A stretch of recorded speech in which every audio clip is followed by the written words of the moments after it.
today. So like that's like game playing, Minimax and alpha beta pruning.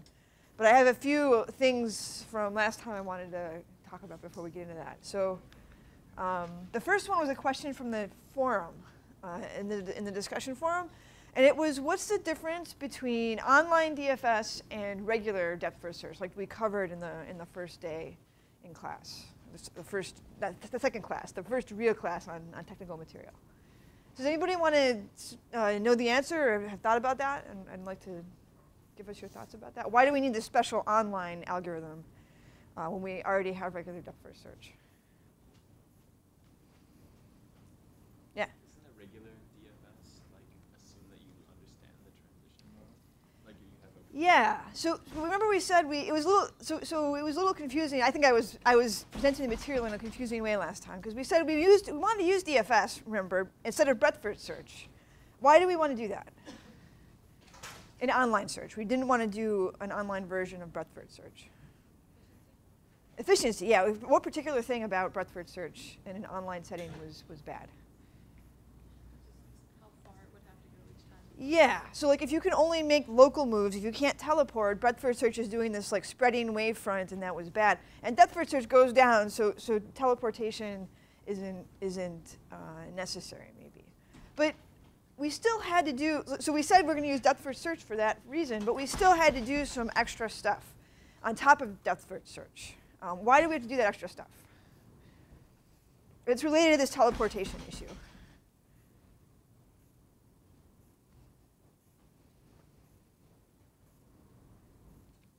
Yes? For the regular DFS, if we go to a dead end, Yeah. we'll trace back. Yeah, that's And right. This corresponds to like teleportation. Yes. And So, here, if we go to a dead end, we will Yes. keep going. that's And right. It's like if we go to a node which we have already visited, Mhm. we will keep going. Yeah. We will go to that node. Yeah. That node. So that's exactly right. Regular DFS has less far teleports in some sense than breadth first search does. It's still got teleports. And so the extra bookkeeping that we were doing was just to say, well, when you would teleport, don't actually teleport. Walk back to where you would go, where you want to teleport to. So all those maps that we were keeping were just the bookkeeping that we needed to do in order to tell it which actions to take. So I think it's easiest to see this with an example. So what I did was I made the graph. So this is our online DFS algorithm. If you remember this graph. And our online DFS was like going down to this node and then generating actions to walk back here, right? And then go down that path. That's kind of like the non-teleport. Whereas regular DFS would want to go from here directly to here. It wouldn't generate this backwards path and then this forwards path. It would just teleport. So I copied the code for depth first search. So if we pull up that. So what I've got is that same graph that we were using for online search, and this is this is right now set to breadth first search. So you can see teleportation happening like crazy, right? It's jumping all over the graph in this moving front until it reaches the goal. So in local search, we're not allowed to do that, where you can't teleport. And if we were trying to generate these trajectories, it would be a lot of crisscrossing back and forth. We do a lot of extra moves, more than we want to do. So if I go into the yeah? Actually, this probably isn't correct, but I was almost thinking that it sounds like with online DFS, like if you trace all the way down the tree goes to start with, then you're almost doing breadth first search on the way back. See, I had to think about that. I don't think you are. I think you're traversing the nodes in depth first order, and the bookkeeping is just what you have to do to make them come out in depth first order. Now that, I don't know. I don't see how that is depth first search. Breadth first search, it might be though. There might be something. There might be a way to transform the state space of that so that it's a version of breadth first search in augmented space. I could believe that's possible, but I don't have that. I couldn't write it down right now. So if you want to send me an email or post it in the forum, that would be interesting. If you can formalize that state space, that would be cool. OK, so what I'm going to do is go into our searching code and So here it's popping the first one to make it a queue. So we're going to switch it to depth-first search. And so this is regular depth-first search, not online search like we did last time. And what's going to happen is it's going to make the same moves that the online version did, right? It's going to go down here to this node. And now our online search went back here to this node and then here, which is what it would do if they had to walk in the map. Depth-first search is just going to teleport. Okay? It's going to teleport shorter in some measure, for some meaning of the word shorter. It's going to teleport a shorter distance from here to here. But it is still going to teleport. So that's the difference. Is basically we want to do this extra bookkeeping so that we know we got to walk back here and then walk here in order to get to the goal. And if I keep running, it'll go. So this is like watching it happen in an undirected graph. It kind of got lucky and went to it. All right, so that was one thing from the forum. The other thing I want to do is in this week's homework post, we had you guys define state spaces in AI. And I wanted to share a few of them with you. And I'll share some more next week after the responses have come in.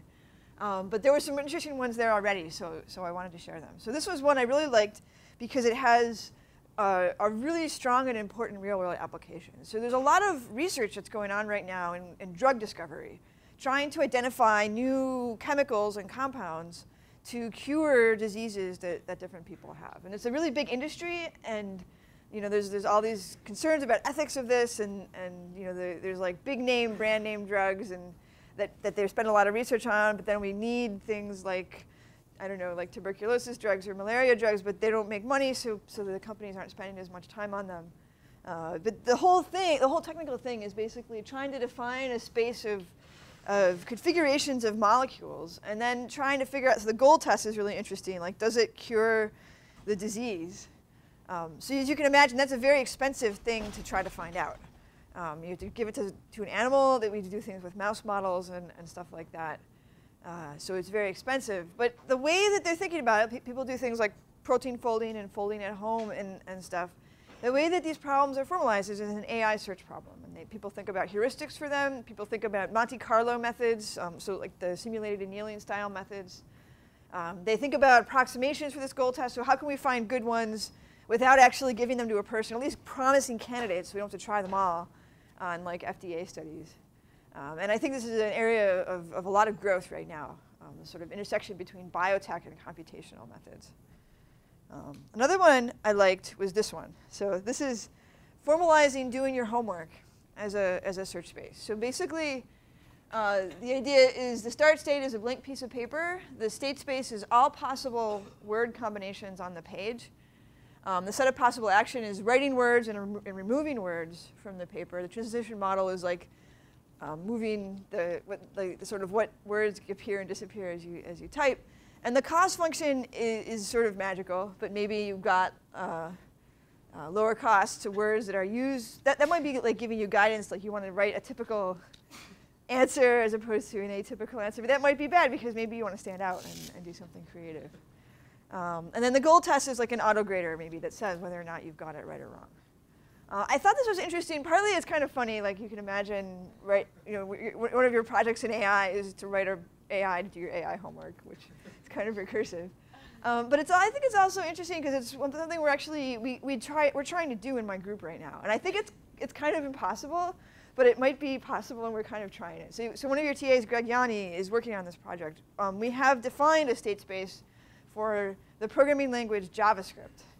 We picked JavaScript because it has the most programmers of any language, any programming language. There's more JavaScript programmers than anything else.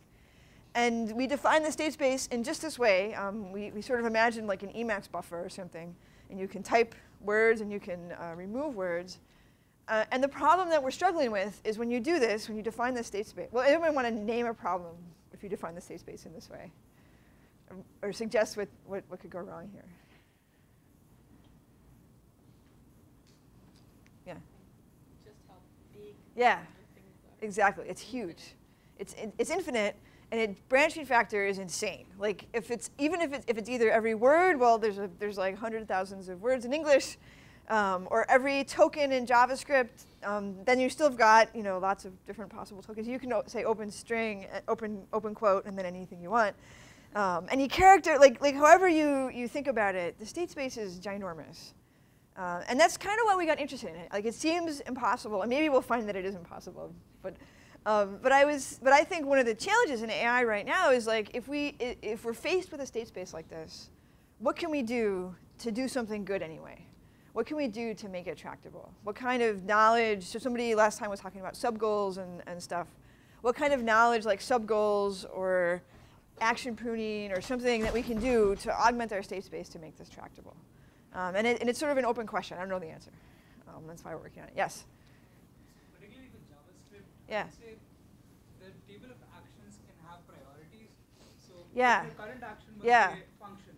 Yeah. Table of actions, the next Yeah. one, the highest priority would be naming the function, right? In terms of Yeah, JavaScript. yeah. So something I wanted to do, and we haven't done this yet either, is like look at, like, there's lots of JavaScript code on the internet. So like like if you just sort of imagine a flat state space where you just have, like, even if you take every JavaScript token, that's going to generate lots of JavaScript programs. You could imagine that there's a much smaller set of typical JavaScript programs following rules like you said. And there's methods, we'll talk about probability next time. So there's methods for identifying these typical actions, basically by looking at these existing JavaScript programs and counting up how many times different actions were taken, and then biasing your search towards those typical actions. And that's one approach that we're thinking about taking to try to make this more tractable. And that's one reason we picked JavaScript, because there's so many different JavaScript programs out there. And I also imagining that there might be like applications in like your IDE. So like if you imagine you're typing a program in JavaScript or Python, and it detects you doing something atypical. For example, like if it's trained on a corpus of like Google's JavaScript, which they code review everything, and they've got lots of tests, and they have very high standards, that might be a sign that you're making a bad decision. Like you're doing something that isn't necessarily a good idea. Versus like maybe you're doing something that's, maybe there's like, I don't know the name of a corpus of bad JavaScript, but I'm sure you can imagine like scarfing random JavaScript programs and making a grammar of that. You might get a data set of like typical actions made by inexperienced JavaScript programmers. And you could sort of guide what they're doing in different ways. So that's a direction I'm really interested in pursuing with this work. And the final one I wanted to highlight, because I really liked how whoever, if any of you are here, you feel free to speak up and say so, but I really liked how this one was written up. So they did a really good job of saying the state space, and then labeling the variables, the action space, the cost function defined in terms of those variables that were written before, and the goal test. So you can almost imagine writing the code for this from this very, very clear specification. And I think this is sort of like the idealized version of what we'd like you guys to produce in these discussion posts. So I like this one a lot. The idea is you're reshelving books. So you're like, you have a cart and you're trying to pick up books and put them on the cart at the library. So I like that too. Another thing from last time that I realized that I kind of screwed up is we were talking about the founders of AI, and I realized I should probably do like a longer lecture on like the history of all this. But like the conference that I was talking about was the Dartmouth Conference. This is where the term AI was coined in 1956, organized by Marvin Minsky, John McCarthy, Claude Shannon, and Nathan Rochester. And the people whose names I forgot were Alan Newell and Herb Simon from CMU. So everybody who went to that conference became a famous AI researcher, like all of them. This really coalesced the field and helped set an agenda, a research agenda for the next few years in the field. And it's interesting, the CMU one is particularly interesting because the thing that they wrote was called General Problem Solver. Again, I was talking about the hubris that was present. So this thing that they wrote was called General Problem Solver. It could solve any problem. You give it a problem, it's going to solve it.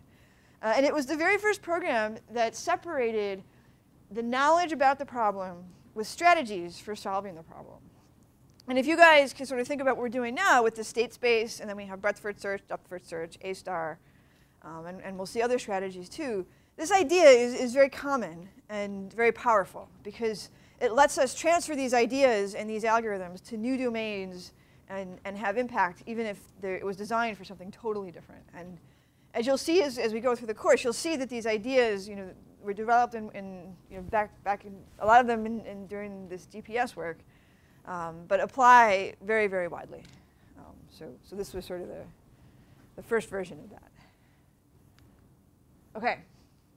So now our topic for today is adversarial search. And I should say before we dig into this, one more thing. This is the last lecture that's going to be there's four modules in this course, and the first one is on search. This is the last lecture about search. Your project is coming due, I think it's due Tuesday at midnight, not Wednesday. What? Is it due tonight? Okay, due tonight. So I'm sorry for making it even more confusing too, because I'm giving you different information than what's on the website. Rely on what's on the website. So the project is due tonight, and I hope it's going well. And the next project's coming out on Tuesday. It's coming Tuesday. And the next lecture will be on uncertainty. So we're going to be talking about probability. And I've mentioned that, like, the sort of duality between lectures and readings, and like you're sort of free to choose the way to get the material that works best for you. But there's a few times when, like, the readings are just so awesome that you should do them. I don't know how to require you to do them. I can't check that you're doing them, but like you're required to do them. So the Bronavon one is one, and these next two lectures, the readings are also required. So the links are up on the schedule on the website, and I'll send mail about them too. It's very theoretical, and we'll talk about it in lecture, but it really helps get a very solid grounding in how probability works and how it relates to artificial intelligence. So it's a little non-standard to get this theoretical in an AI class, but I think it's a very useful way to think, and I think it gives you strong tools for moving on in the rest of the course. So we'll be doing that for Tuesday and Thursday of next week. Okay. Any questions? All right, adversarial search. So this is like when you're playing a game against somebody else. So like sort of classic AI example of this is something like chess, where you've got somebody's white and somebody else is black, and they're working against each other. Somebody's going to win, somebody's going to lose. And you can still kind of imagine formalizing this problem, just like we could formalize the 8 puzzle. But instead of one agent now, there's 2 agents. There's you and there's the other guy. And you don't get to pick what the other guy is going to do. You only get to pick what you're going to do. And you're trying to maximize something. You're trying to win the game in the face of this adversity. So this is sort of we talked about this in the last lecture without pictures, but like Mechanical Turk was one of the first AI hoaxes. So it was an autonomous chess playing agent. This is a picture of it, where inside that cabinet was a person who was actually controlling what the agent was doing and playing chess. But this idea that there's going to be some agent that plays games, particularly chess, has been a very long-standing problem in AI. It was one of the first things that was worked on in those early days in the 1950s and 1960s in AI research. And in 1996, we kind of, I don't want to say we finished it, but like there was this Deep Blue program that IBM wrote. And it was playing Kasparov, who was the best chess player in the world at the time. And it won. It beat him. So this is the final position showing the checkmate. So, the sort of saying that like this Deep Blue program could win. And the way that Deep Blue worked is by using a version of the algorithm we're talking about today, which is alpha beta pruning. You guys have seen Minimax, I think, in the first, in 15 or 17? Minimax? Minimax? Okay, some of you. We'll talk about Minimax too. Yeah? How is this finished position? It might be a draw. Yeah, But the bottom right, the king is not on the check. But the top, yeah, but this checking is in checkmate. I think black is in checkmate by the rook. Black can move left. Black can move.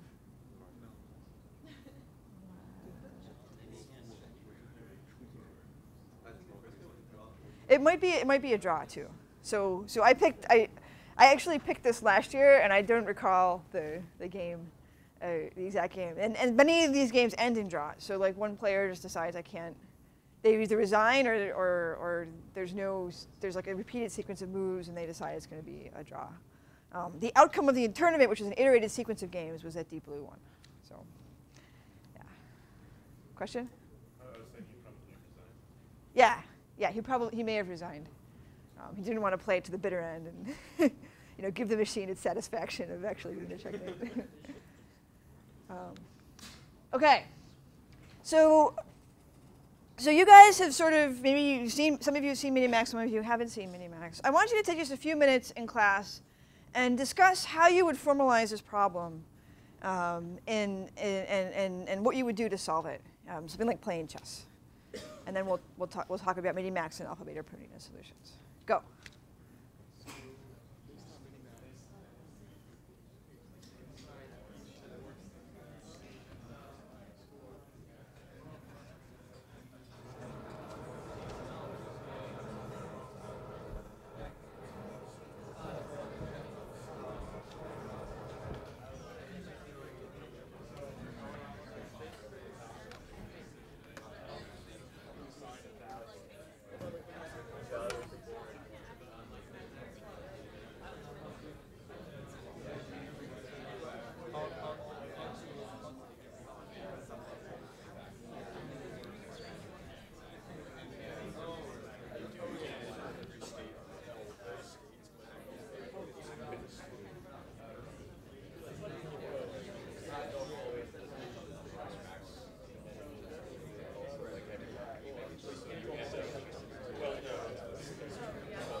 Maybe if there's like a general like area you want to be around home. 10 more seconds.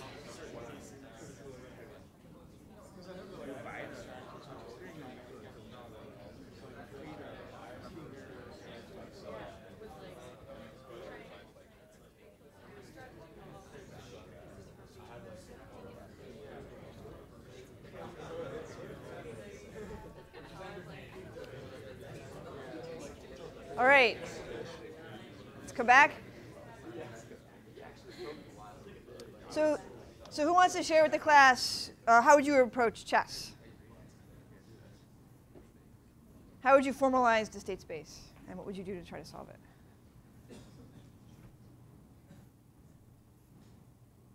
Yes? The easiest thing to do to start with is to have each possible configuration piece of the board be a different state. Okay. So the state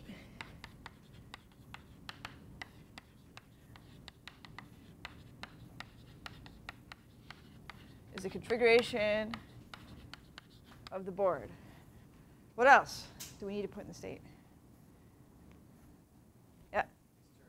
Yeah, whose turn it is? There's two of us now. So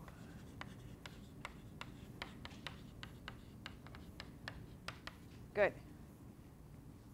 So what else? What are the actions?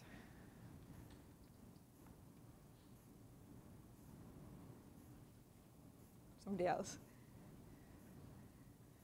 Yeah.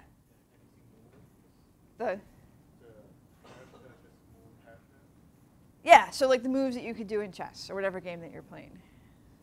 So the actions are chess, moves. And the result, the transition function, is kind of this sort of recursive-y thing, right? So like,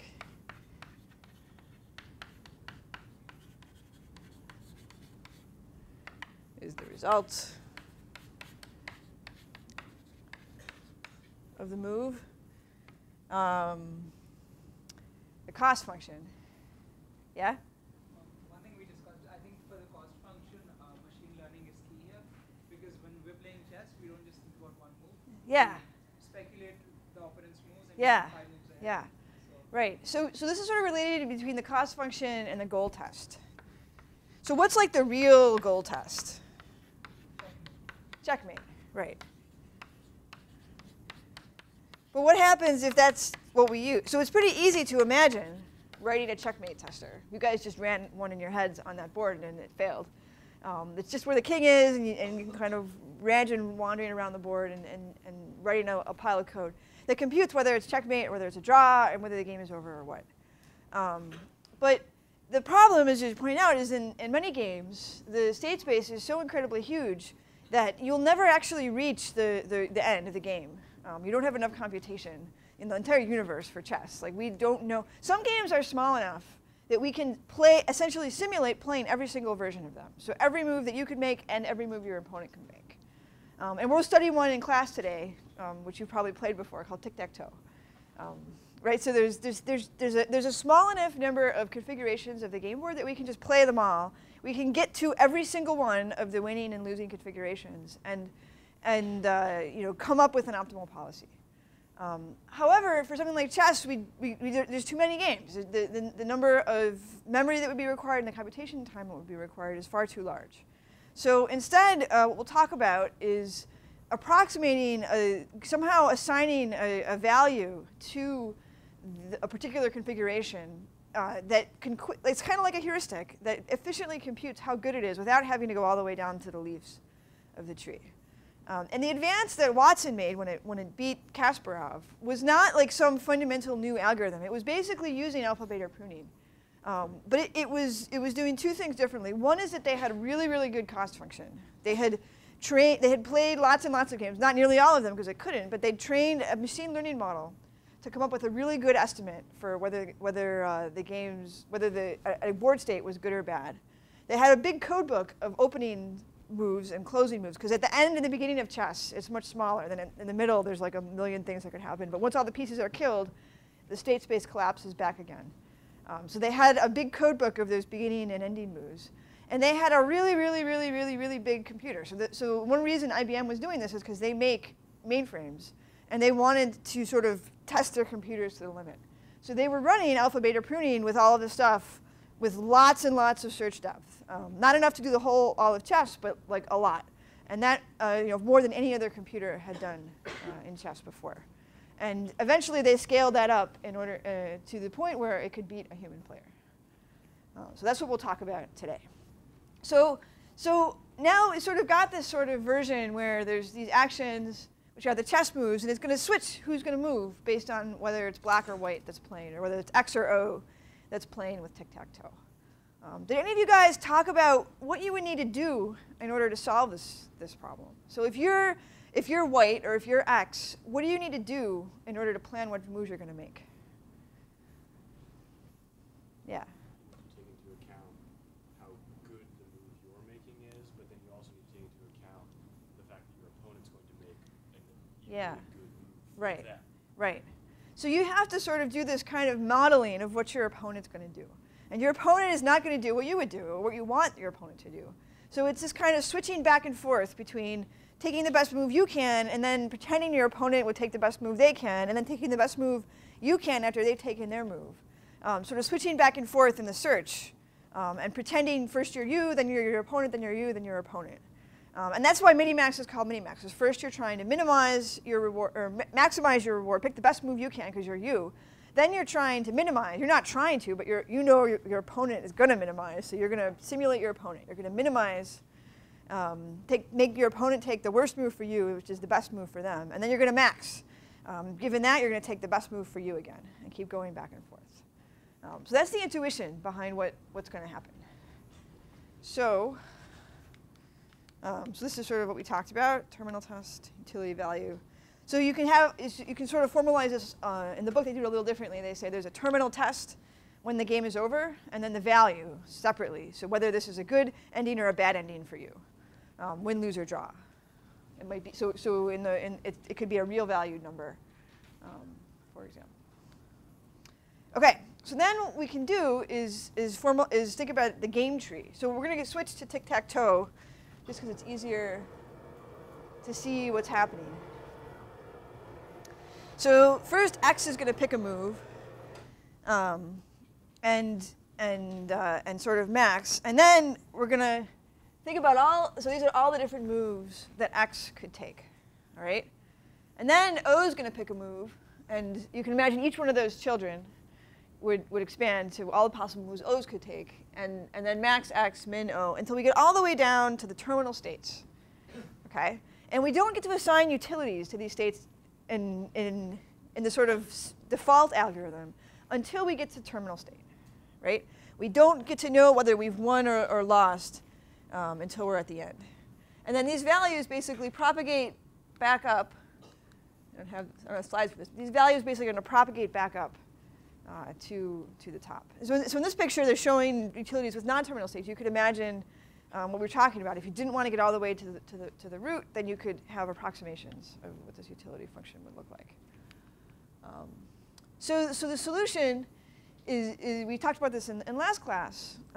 In order to have a solution to a situation, a problem like this, a plan is not good enough, right? We don't want to have just one sequence of moves we're going to do in advance. So we can't decide in tic-tac-toe. We can't decide I'm going to go in the center first, then I'm going to go up, and then I'm going to go down, and then I'm going to win. That's not going to work because why isn't that going to work? If I'm playing tic-tac-toe and I make a plan, I'm going to go, yeah. The opponent, yeah, right. The opponent is going to screw up my plan, and it's going to break. So what I need is a policy. I need something that tells me what to do no matter what my opponent does. This kind of function that takes as input my state and says this is the action that I should take in order to win the game. So this is sort of showing how this happens in a simpler version, even simpler game than tic-tac-toe, so there's only two levels. So here the idea is there's the max player and the min player. So the max player is going to pick one of these three actions, A1, A2, and A3. And then the min player is going to pick, depending on what A picks, is going to pick B1, B2, B3, or C1, C2, C3, or D1, D2, and D3. And the goal of the max player is to maximize the utility at the root, so that these numbers at the bottom are the utility that they get. Like, it would be really awesome if A could get 14 utility. So if you kind of imagine simulating this game in your head, what's the best move that A should take, and what is the utility they're going to get for taking that move? It kind of says it in the comments, so you can read that too. Yeah. In the chess play, sometimes you are not picking the exactly max move. Yeah. Make some sacrifice. Yeah. You can get a better, bigger picture. How do you calculate things like that? So when you said, am I going to make a sacrifice so I can get a better picture? Like, I'm imagining I'm going to sacrifice my queen, but in exchange for doing that, I'm going to get checkmate. Yeah. So according to this model, there's no like the only value at any state in the game comes from these values propagating down, propagating up the tree. So in that chess example, if I sacrifice my queen, and like for us, it's like, oh, my queen, I'm like this most powerful piece in the game, and I'm going to sacrifice it. But in exchange, I get to checkmate. The utility of that is going to be awesome. Like, the game is not going to feel any angst at all about sacrificing its queen. You feel angst because you know that after playing many games where you haven't played all the way down to the root, you have a heuristic that says sacrificing the queen generally leads to states where I'm not happy anymore. And that heuristic is telling you, don't do it, don't do it, don't do it. But you might see that it's a checkmate and you do it anyway. So when I used to play chess when I was younger on the computer a lot, and I would always suffer kind of because I never wanted to sacrifice my queen. The computer would never hesitate to do it, and it would be the right move. It would win, and I would lose because I wanted to protect my queen. Does that help her? Yeah. Yeah, but for the time you cannot trace all the way back to the end of the game. You still need to make the Yeah. Right. So we'll talk about that at the end. So in tic-tac-toe, and in this game, which is even simpler than tic-tac-toe, smaller state-space than tic-tac-toe, we can go all the way to the end. And it's worth looking at these games because the true underlying thing that we're trying to estimate is defined by going all the way to the end. And we can see in these games where that comes from, how that propagates back up the tree. when we talk about games where we can't go all the way to the end, we can think of that as trying to estimate this true underlying utility and approximate it. And and the thing is, it still exists. Like it's a mathematically defined formal expression, right? Like we can define the utility of chess. We can write down a program that would compute the utility of chess. And we could run it, and we might be waiting a long time to get the answer. But it doesn't mean it doesn't exist. Like in math world, it does exist. We can write down an expression for it. We can't know the answer because we can't run it. Maybe we'll get quantum computers or something, and we could run it. But does that kind of make sense? So the point of looking at these small games is to see how the utility propagates up, and then we'll talk about how that applies to chess. These are great questions. So small game. So the max player gets to pick A1, A2, or A3. Then the min player is going to pick one of those actions depending on what the max player picks. And then the reward that the max player gets is at the end, at the bottom. So if the max player picks action A2, and then the min player picks action C1, then the max player is going to get a score of 2. And not, like, you see 14 and 12 down there. Those would be really nice, right? So in this tree, what is the move that the max, assuming both agents are acting optimally, what's the move the max player should take to maximize its utility?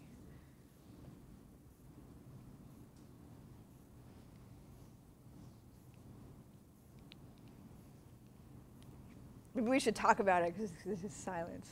Why don't you guys talk about it with your, yeah? A1. A1. Why? Good. Because it's got the max score. Yeah. So let's sort of, so what we're doing is kind of running Minimax in our heads to do this, right? So what we're doing is saying, well, A1. If I pick A1, what's the min player going to do? B1, right? So I'm going to get 3. The max player is going to get 3. So now let's say pretend that the A player picks A2. What's the max player going to do? The min player, sorry. C1. So what reward is the max player going to get? 2, right? Good. And now let's say the max player picks A3 because like 14, come on, it'd be awesome, right? What's the min player going to do? 2, right? So if the max player picks A2, it's going to get 2. If it picks A3, it's going to get 2. If it picks A1, it's going to get 3. So it should pick A1. Good. Say, for example, the leaps on nodes C and D, the minimum was greater than 3. So like the 2s were 4s, then would the algorithm return the best move starting at the root would be either to A2 or A3 because the return is higher? Even though like this one's going to the max of B, C, and D, but B, C, and then that's returning like the best possible value for max. So if we are you saying if we change both of those 2s to 4s? Yeah. Yeah. So then before I haven't even put up the algorithm. Some of you have seen it. But like, what would you do if you were the max player and the rewards were 2s instead of 4s? Like S/2/4/G. I'm just confused as to how like the algorithm works. Like it does go all the way down and then back up and then make its first move. Yes. Or, okay. Yes. So then you would choose either C or Yes. D. Yes. That's right.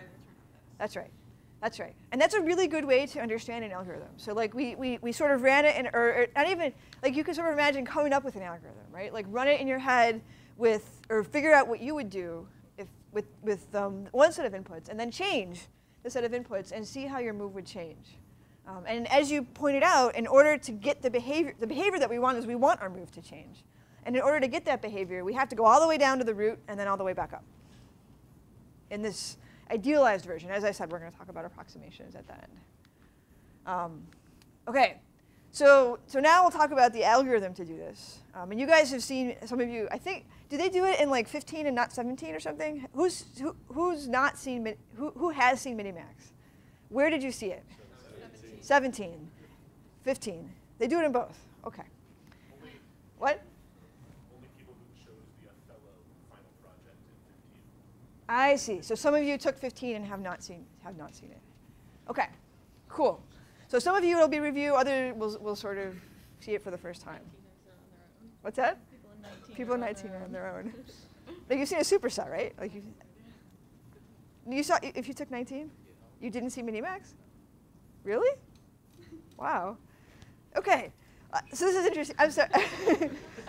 thank you for sharing this information, because last time, I don't know, I'm new to Brown, so I'm also learning your curriculum and who's seen what when. So I want to make sure that I calibrate it so that you guys get the material, and I'm not going too fast or too slow for the mode of the class anyway. Okay, so Minimax. So we want to basically formalize this intuition of like, we got to go all the way to the leaves, flip back and forth between being max and being min, and pick the best move for max. So we'll be max for this game. So the pseudocode from the book gives this recursive form for the algorithm. All right, so the sort of top level function is, I'm going to pick the best, I'm going to do an argmax, I'm going to return the action that maximizes, and then I'm going to start my recursive call, my min value of taking that action. Okay? And now if I look at min value,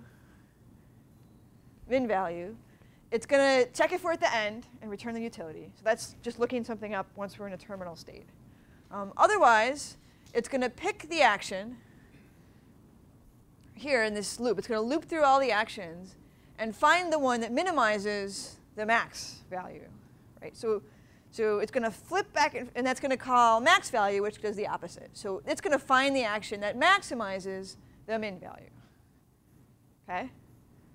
So without getting into like exactly how it, we'll code it. So I have a Python file. So without getting into exactly how it's gonna happen, you'll see that as we code it up. The intuition is it's basically recursively calling itself. So like at every step in this tree, it's going to switch between calling the min value function and the max value function. Each time it calls one of those two functions, it's pretending to be min or pretending to be max, and recursing down the tree until it gets to this base case here, which is the terminal test, and returns a utility. And then that gets passed up the recursive call stack. Okay? To get back to the top.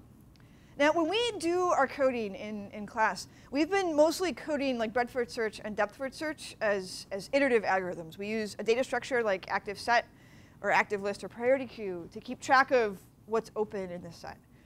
It's worth mentioning you can also code these algorithms as recursive algorithms. Something like this, where you're calling itself on a subversion of the tree. And it's not like one is better, one is worse. So I think the iterative form is nice because you can really easily see how to switch back and forth between the different algorithms. But the recursive form is very intuitive if you sort of imagine yourself walking through the graph. So they sort of both have advantages. And this algorithm is very elegant in the recursive form. Doesn't mean you couldn't code an iterative form, but it's just very elegant in recursive form. So this is how we'll do it in the book. I think you guys have seen, you've all seen recursion, right? That's something we do. Yes, good.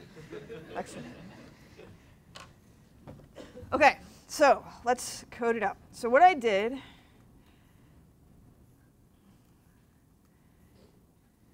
is I made this tic-tac-toe class where there's like a board, and there's players, and then there's all the different moves you could take. And there's a terminal test that checks if somebody's won or not. So here's winner. That's a pile of code that's checking if somebody's won or lost, returning utility, winner. If the winner is the player, return 1. If there's no winner, return 0. Otherwise, return -1. So that's your utility function at the leave. And we're going to make an agent that plays tic-tac-toe. So I have, let's see. So what I have commented in right now is a skeleton for Minimax. Let me kill that window. Got it right here. So basically, we're going to be O, and the Minimax agent is going to be X. And right now, what it's doing, I have this sort of skeleton. So this is Minimax decision. And it's calling min value right here, and sort of switching back and forth. And then I have definitions for min value and max value. And they're incomplete. So what's missing from both of those definitions?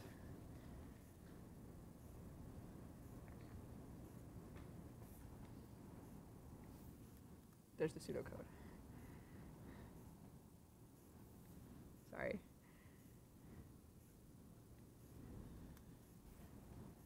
What's missing from the pseudocode? Now that you can see them both.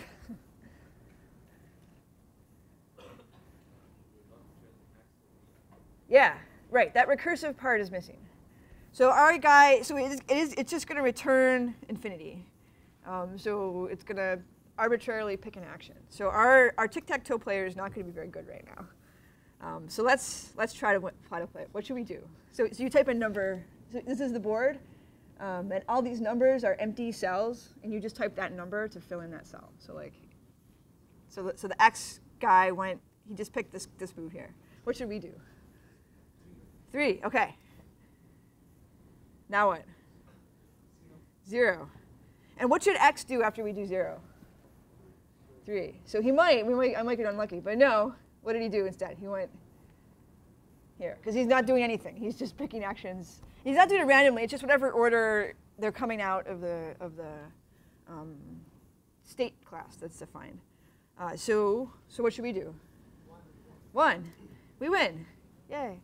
So we beat an AI that's not doing anything. That's pretty good, right? All right, so now let's make it do something. So let's add in these recursive calls.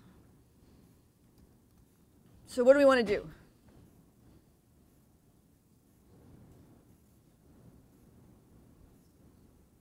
We want to iterate through the actions, right? Like a for loop. So for, let me look up what we called our actions.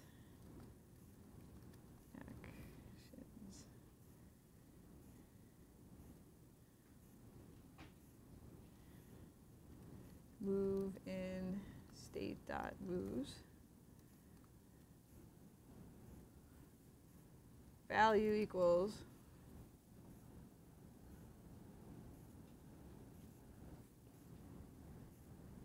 the min of what? So we have a min function in Python. It turns blue because we have one. So the min of what? Or should it be max? I'm in min value, so I want min of what? Value, max value, result.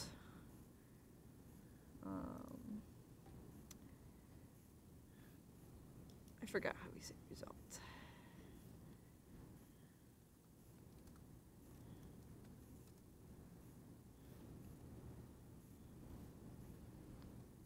All right, here's my cheat sheet. Max value, so this is the other player. So this is basically getting the result of doing that move and telling it that it's got to switch players.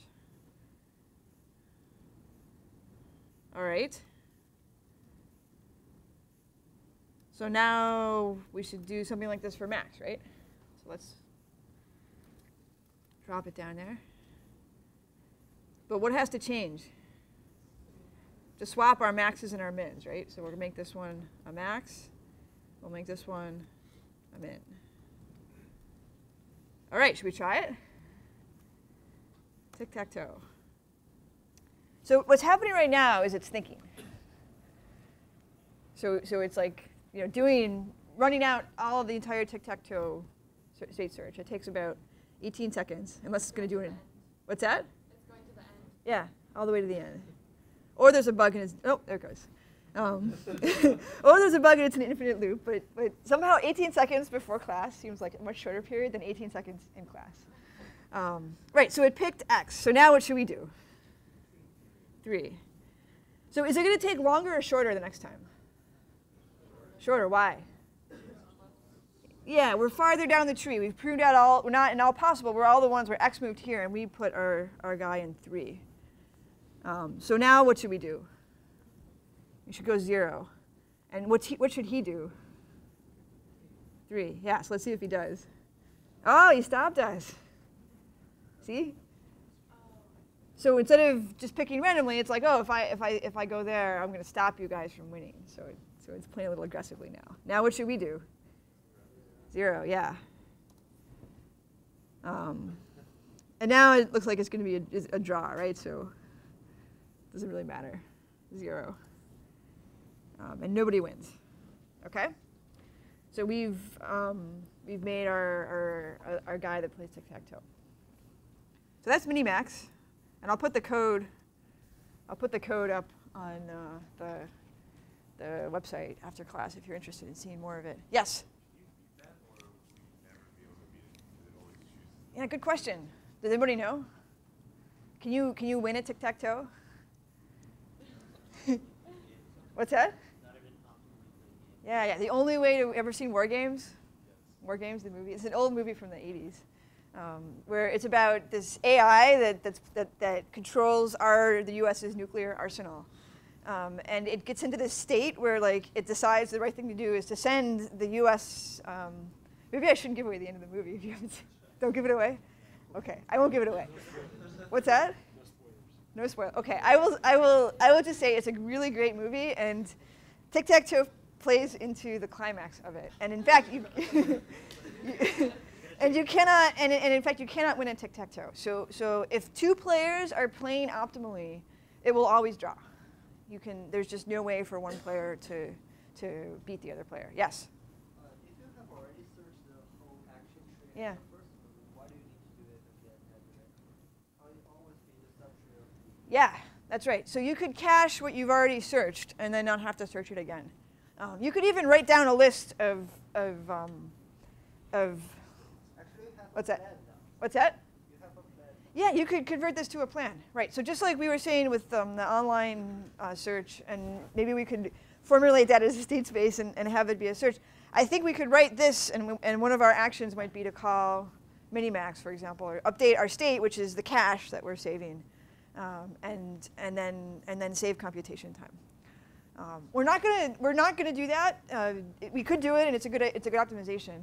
But we are going to talk about another optimization to make. The reason we're not going to do it is just because I think it's a little simpler to think about it, as it's always just going to, no matter what the other guy did, it's going to run the computation over again. And in bigger state spaces, you couldn't cache everything, right? So this operation of being able to create your policy would drive the ability to create the cache. But the point of the class is of this class, try to understand that operation, and then you can go make a cache later if you want.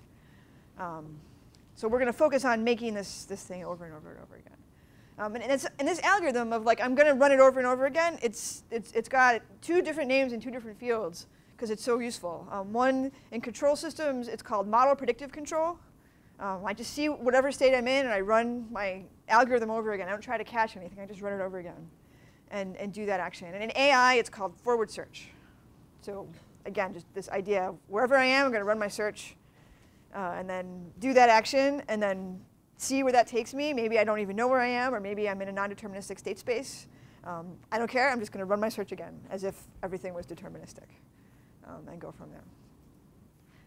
OK, so that's So now we have a guy, an agent, that's playing this game optimally. But it was slow. So it took about 18. I have another version that will print out how long it takes. It takes about 18 seconds on my laptop. So can we make it faster? Yes. I wouldn't be asking if we couldn't. So maybe the right question is, how can we make it faster? And the cache is one way. We'll talk about another way. So I want you guys, let me see what my next slide is. Oh, properties. We'll do that later. OK. So the way that we're going to make it faster is this algorithm called alpha beta pruning. But before we give the algorithm, I want you guys to think a little bit about what this algorithm is doing and how we might be able to make it faster. So talk to each other and discuss. And I'll put back, I don't know if it's more useful to see this or the pseudocode. Pseudocode? But I think it helps to think about this too, OK? So, I'll put the pseudocode back. Go.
I get what you're saying, but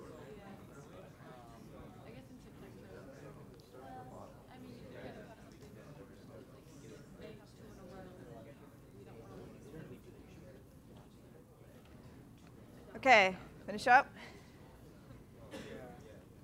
So who wants to share their ideas about how we could make this faster? So it doesn't take 18 seconds for tic-tac-toe. Yeah. You can reason about some lower bounds or upper bounds for Yeah. some branches. And Right. with that, Right.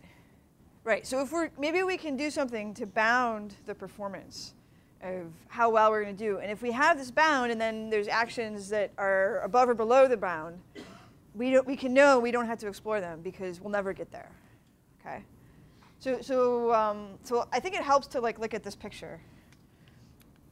This picture.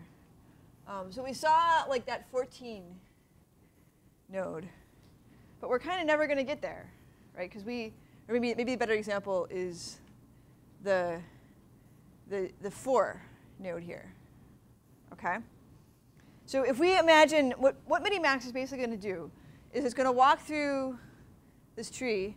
It's going to say 3, 12, 8. OK, the best I can do is 3 if I take action A1. Then it's going to start walking down to A2 and be like, OK, 2, 4, 6. The best I can do is 2. So what's wrong? So when I look at that 4 right there, is that something I need to do or not, or don't need to do? I don't need to do it, right? Why don't I need to do it? Somebody else. Why don't you need to look? Yeah, why don't I need to look at it? Well, because you found something lower, but I don't know how you would know that that's lower if you hadn't looked at it before. OK, so I'm walking through these guys in order, C1 and C2 and C3. So I found something that's lower. What did I find that was lower? The 2. OK? And it was lower than what? The 3, yeah. So I know that if I take A2, as much as I would love for the minute player to pick 4, they're not gonna, they're my enemy. They're trying to min, right? So the best I can do in A2 is 2. And I know that because they're gonna minimize, and it's already lower. It's already lower than what A1 would do, OK? So I can stop. I don't have to go expand anything else after that. As soon as I found that 2, then I can just stop expanding that branch of the tree, and that saves me computation time. Yes? But that's assuming you have them in order, right? Do you always have them in order? No, I don't. So for example, let's look at A3, OK? And I'm imagining, so let's pretend A2 doesn't even exist. So there's 3 and 2. So I look at 14. Do I have to can I stop after that, or should I keep going? And keep going, right? Maybe 14 is the lowest one. I really win big. So then I look at 5. Oh, that's not so good. But should I stop or keep going? I keep going. I got to keep going until I see 2, and then oh man, right?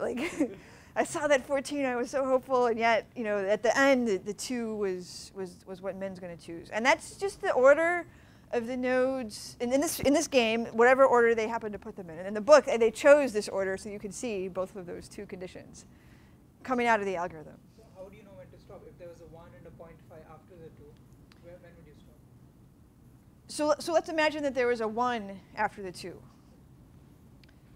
you stop? But I've already seen the 3. Yeah. So would I stop or not stop? Once I see that 2, do I care what comes next?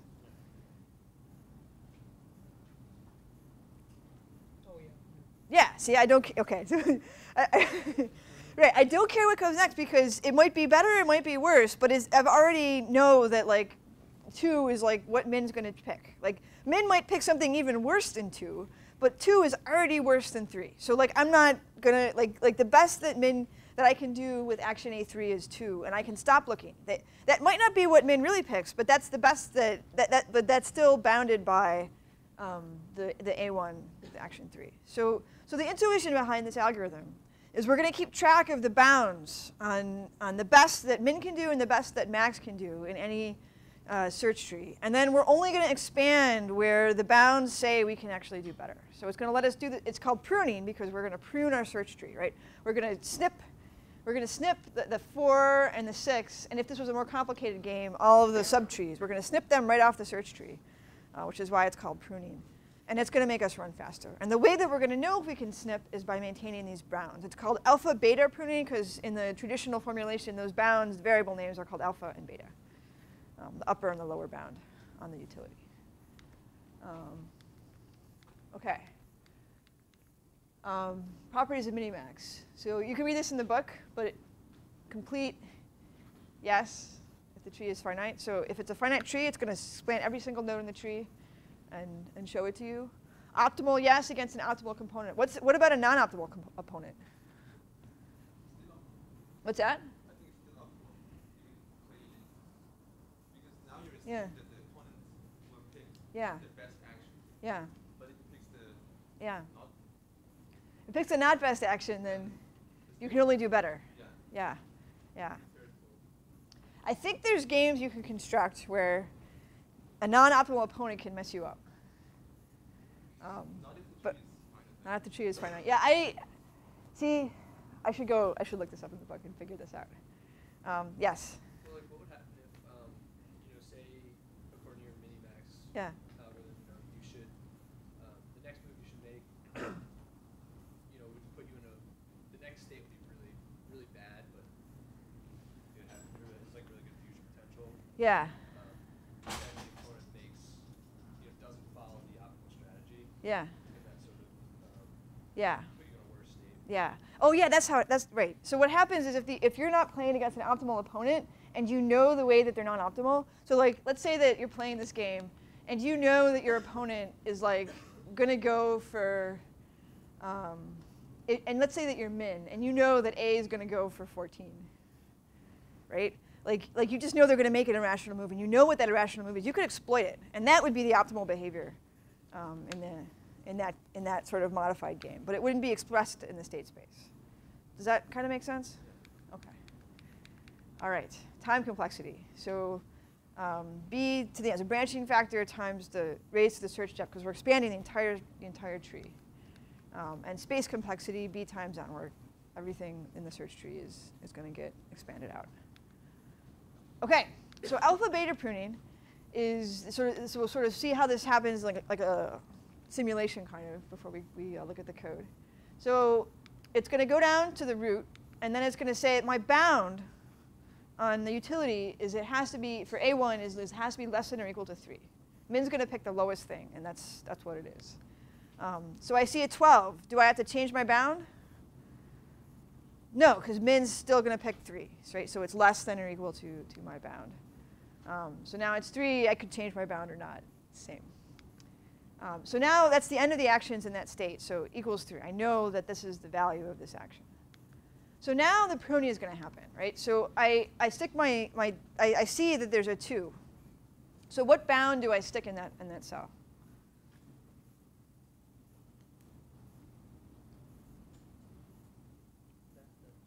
Yeah, I heard somebody over here say a 2, right? Less than or equal to 2. Right, because min, that's the only action I can take, right? So now, do I have to go on or no?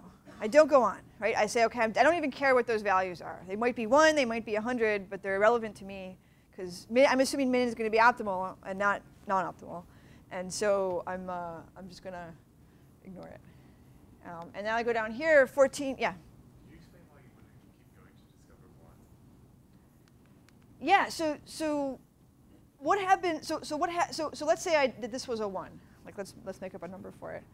And I stuck that in my bound. So now I know it's less than or equal to 1 versus 2. And imagine this is the entire tree. Like imagine I go out and I know that it's equal to 1. What action would I take?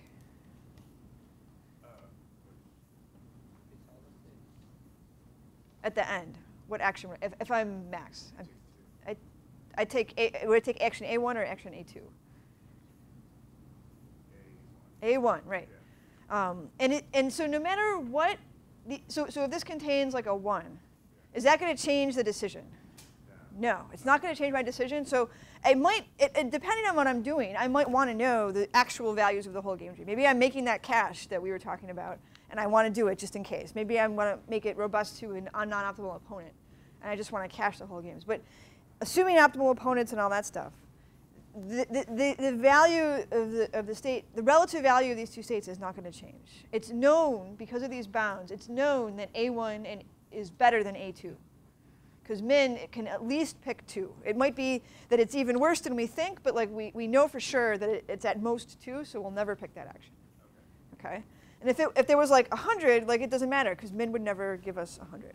they would never pick that action anyway, so that's irrelevant. Yeah. Does it mean that at each stage of the exploration, I have to update all the way up to the root, like the values of the nodes all the way up to the root? Yeah. So when we see the if I maybe now it's time for pseudocode, you'll see that it's almost like this is a pseudocode for alpha beta pruning.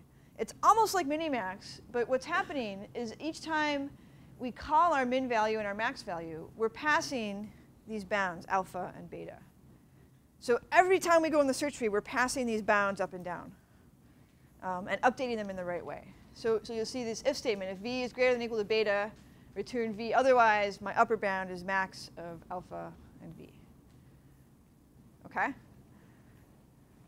Good? So it's the other way around. Instead of sending the values up to the tree, we send the alpha beta down to the current node. It's recursive. So I mean, I'm happy to think of it in either way, right? Like I'm calling it all the way down, and then at the leaves node, I'm actually going to get my hands on a utility, and that's going to give me real numbers for alpha and beta. And then that's going to get passed back up the tree by the recursive call. And then that's going to tell it right here is where the actual pruning step happens, right? Like if the value is less than or equal to my upper bound, then stop iterating through the list of actions. Just stop exploring and return that value and act as if that was the true value. Yeah? On average, how much time does alpha beta pruning actually take? Yeah, I think I have, yes, I do. Time complexity. So it's order. So the time complexity is order of branching factor raised to the depth over 2, and it depends I think it was you that said it depends on the order you expand the node. So if you get unlucky, it might degenerate to the same as Minimax, depending on the structure of the graph. If you get lucky, then it might be really fast because it's going to just sort of go down the optimal path in the first place. So what I wanted to do, so that's like sort of the theoretical results. I also wanted to show you in tic-tac-toe. So if we pull back to the code, I coded up alpha beta pruning. So, and I stuck some timing results in it. So if we run, let's try this. So this is the Minimax, and then we're going to have to wait 18 seconds. And then it should, if everything goes right with my code, it should print out how long it takes and how many nodes it expands for Minimax.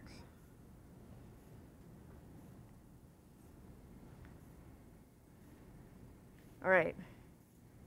Oh, that's a bug. So it's actually both for Minimax. So let me fix that. Minimax.py alpha. Minimax. Pretend this says Minimax.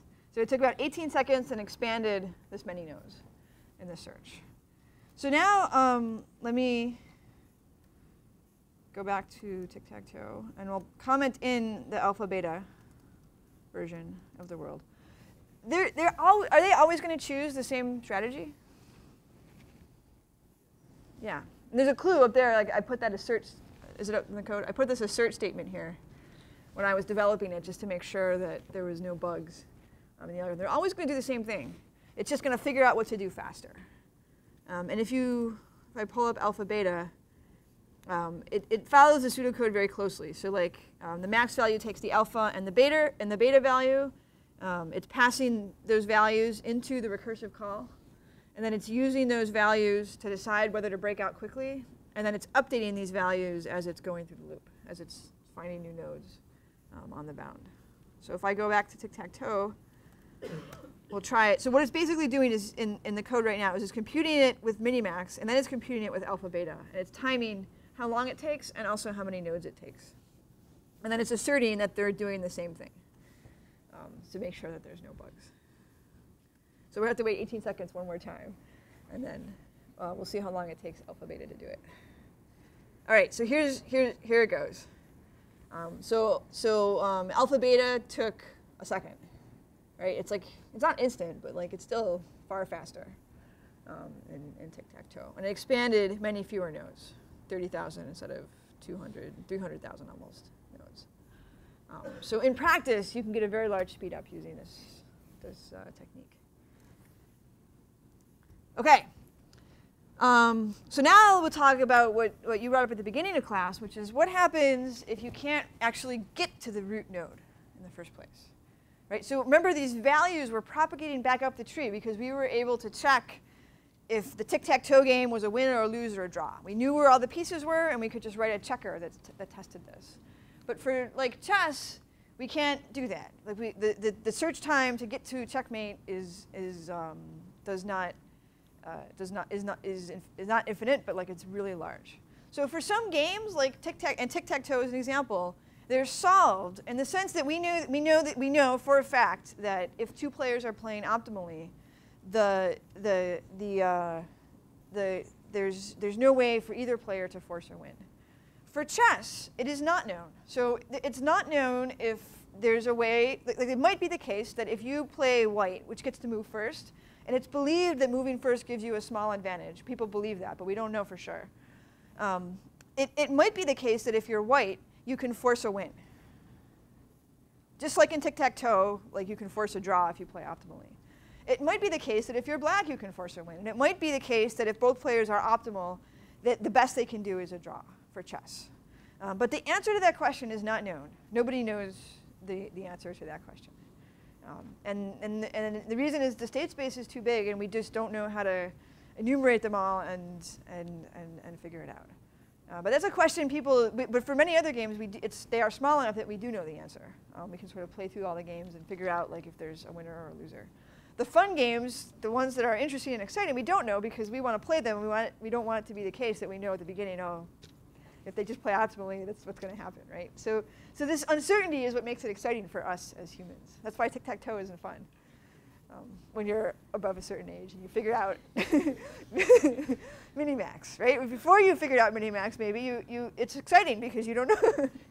I remember when I was in elementary school, it was exciting to play tic-tac-toe because people would figure out the way that like, you know how you have like a version where you can, like this, let's say, where they can go no matter which move.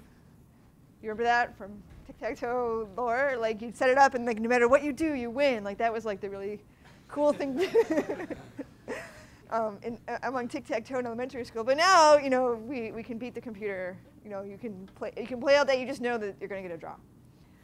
So it's not exciting. So what do we do with our AIs when we're in this chess mode or in elementary school tic-tac-toe mode when we can't reach the root node? And sort of the answer, yeah. Yeah, tell me, please. I would try to expand as many depths as I could. Yeah. And then? Evaluate the board at that point. Yeah, exactly. So I try to somehow estimate how good I think that board is at a particular point. And this is sort of one version of that. So like I might have, and this is what people do with like chess, for example. I might have a weighted sum of features of the board. So what are some features for chess? We talked about one at the beginning of class. Position, well, okay, yeah, position of all the pieces. What's like something that correlates to how good the board is, or you think it does? Yeah. If a pawn is about to go to the last row and yeah, right. If I've got a pawn, I'm about to advance to queen, that's good, right? So that might be a good feature. What's even more basic than that? Like if you think of chess as like a war, and you've got two armies, yeah. What's that? Well, we're not talking about actions. We're talking about the value at a particular state. So you've just got the white pieces and the black pieces. I'm trying to spread the questions around, the answers. Who's got more pieces? Yeah, let's count up how many pieces. Like if I've got 4 and you've got 2, I'm probably better. But if okay, right? So that's good. Could we do a little better than that, maybe? Yeah, the values of the pieces, right? So queens are really good, right? We don't want to lose our queens, and pawns are not so good, maybe. But if a pawn is a special case, if there's a pawn about to advance, that's almost as good as a queen. So if I've got 2 pieces, but my pieces are a queen and a king, and you've got 4 pieces, but it's a king and 3 pawns, and they're all at the first rank, who's probably got the better board? Right? The queen or the pawns? The queen, right? And we have this strong intuition as chess players, right? Like we don't like to sacrifice our queens. And at least I don't. Maybe if you're better at chess, you're okay with doing that in the right situation. So this is basically what people do. They treat this evaluation function the same as the true utility function. They search as deeply as they can, and they pass these evaluation functions back up the tree. And the magic of Deep Blue was partly they were able to search really wide and really deep, and partly they had really good features trained on lots and lots of data, lots and lots of games of the style that we just talked about, enabling it to play really well. So I have a slide about non-deterministic games. This is like, we talked about deterministic games where you get to choose your action. You can also imagine like the lottery or like blackjack or poker or something where there's an element of chance. So like you move, a coin flips, and then based on the result of the coin flip, the min player does something.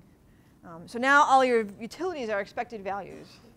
And you can imagine extensions to these algorithms to handle that case. And Amy Greenwald here at Brown does a lot of research in these kinds of stochastic games. So that's sort of the end. So policies versus plans. Alpha beta pruning eliminates the branches from the tree. So that's like the extension over Minimax. And there's a lot of magic in that scoring function. And we'll talk in the next section, in the next coming modules about how to learn functions like that from data. Thanks.